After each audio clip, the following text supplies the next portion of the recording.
Olá, alunos. Aqui é o professor João Vitor. Estou aqui para a gente comentar duas questões super importantes da temática filosofia do direito e também uma namorada também com sociologia jurídica. Por quê? No último exame da OAB, a gente viu tanto a questão 9 como a questão 10 abordarem temas super padrões para quem está no processo reflexivo, né, da filosofia do direito. Na questão 9, a gente é apresentado uma questão, inclusive é colocado bem no início a citação, do Durkheim, né? O Durkheim, ele coloca aí para a gente a grande reflexo, né, e reflexão discursiva entre o conceito de moral e direito. Vejam bem, a questão ela vai colocar para vocês, né, se moral e direito eles estariam conectados ou não, segundo a teoria de Durkheim, né? Isso é interessante porque quando a gente fala nessa teoria, a gente está falando também da própria trajetória do campo do direito com o campo científico. Por quê?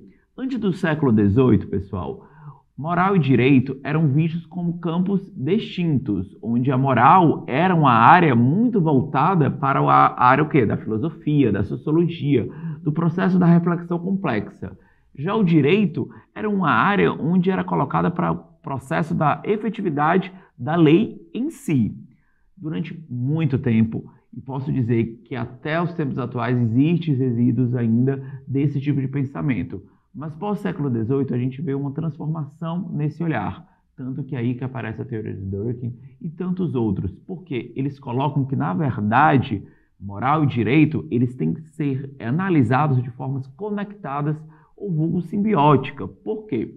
Para ele, a moral, ela está inserida no direito, está conectada ao direito, porque o direito, na verdade, é a ferramenta interpretativa dessa moral, que poderá ser materializada no âmbito da lei em si. Entendem, alunos? Então, ou seja, repetindo, o direito, ele seria essa ferramenta interpretativa da moral, que pode ser materializado aí, então, na lei em si.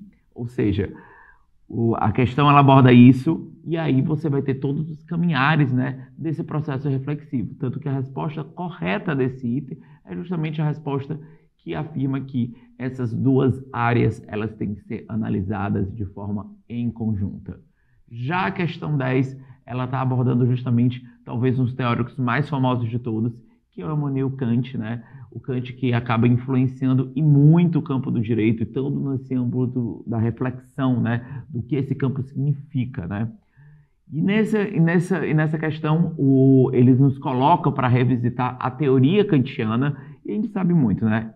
A gente fala em Kant, aí está falando também, talvez, da teoria mais famosa dele, os imperativos categóricos. Esses imperativos categóricos são as ações que vão guiar, né, a própria sociedade. E ele vai colocar, né, o que se monta, né, esses imperativos categóricos. Mais importante, alunos, quando a gente está falando do Kant, ele está falando o quê? Do ato do dever ser. O que quer dizer com isso? O Kant ele coloca, por que é o imperativo categórico? Porque é literalmente um ato do dever. Por exemplo, você vai agir com hombridade perante o outro, de forma cívica perante o outro, não porque você acha que é o correto, mas porque você deve ser assim. É o ato do dever ser. E o mais importante, Kant fala que toda ação nossa que a gente emana, ela tem que ser tão potente no sentido do dever, que ela tem que ser um processo universal, onde ela possa ser replicada pelo outro. O Kant ele sempre fala, qualquer ação nossa, ela tem que ser tão pautada nesse processo que ela deve ser sempre replicada pelo outro indivíduo, pela outra pessoa que muitas vezes está recebendo essa ação. Então, na questão 10, a gente vê aí que o item correto é justamente o item que fala que cada ação nossa deve ser replicada de forma universal para os indivíduos. Esse é literalmente o cenário do imperativo categórico do Kant, que afirma nós devemos agir não pautados no processo de benevolência individual, mas no ato que nós devemos ser.